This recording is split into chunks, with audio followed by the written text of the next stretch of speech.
The Arab Spring continues in the Middle East and North Africa. Voting going on in Egypt, a new government coming together in Tunisia. A shaky but positive beginning, arguably in Libya. A very different situation, though, in Syria, where thousands have been killed. Syria, of course, finds itself increasingly isolated in the Arab world by the Arab League, by Turkey and other longtime allies of the country. Afra Jalabi and Shibl Mourad are both Syrian Canadians following the situation closely. They're part of members of the Collective for Syria and the Syrian National Council in Afra's case. Thank you both for being here. Let's start with you, Afra. You know, I know you guys have been following this closely. This week, a very damning report was issued by a group affiliated with the UN about crimes against humanity being committed inside Syria. Well, the numbers are staggering. The official numbers coming out of Syria from the Observatory of Human Rights puts the death toll at 4,700. But people on the ground are putting it at even higher numbers. They're saying that the death toll could be 10,000 easily. And there are about 55,000 prisoners and also 20,000 forced disappearances. Those people who we haven't heard about since they were forcibly taken. Shibl, there's a lot of worry about Syria because of its ethnic makeup and religious diversity turning into a civil war situation, that this won't be quick and easy as it was in some other countries. What are your thoughts on that? Yeah, first I want to explain what is at stake in the situation.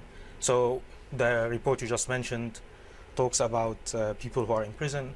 The torture they are subjected to is, I just listened to a conference by somebody who was subjected to this torture a few days ago.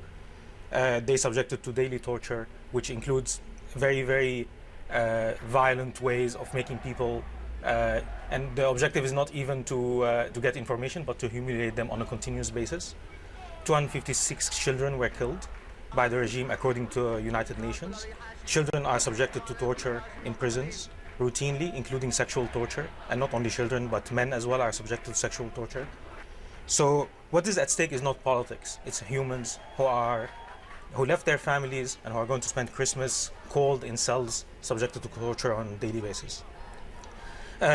Regarding your question, of course there is a danger because the regime is trying to use the makeup of Syria to create violence between the communities.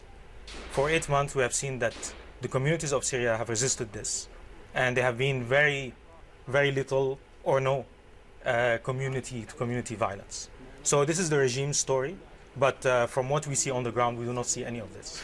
The economic sanctions that have been put in place, some people are saying that these economic sanctions against Bashar al-Assad's regime will have the greatest effect, as opposed to the uprising, which is quite diverse, not as unified as we've seen in other countries. What do you think about that, Afra? Of course, there are concerns that these sanctions might affect the people on the ground. But over the years, the sanctions have become more fine-tuned to target the ruling classes. Because under dictatorships, what you end up having is that you have a civil society that's already isolated by these dictatorships. But what I think the international community is trying to do is to impact the ruling class and the gangs, and also possibly the arms being smuggled into the hands of the regime that end up targeting the civilian population.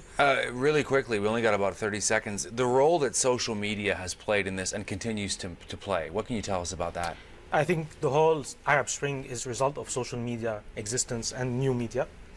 The dictators in the past have controlled media access to people and have controlled means of communication and means of gathering.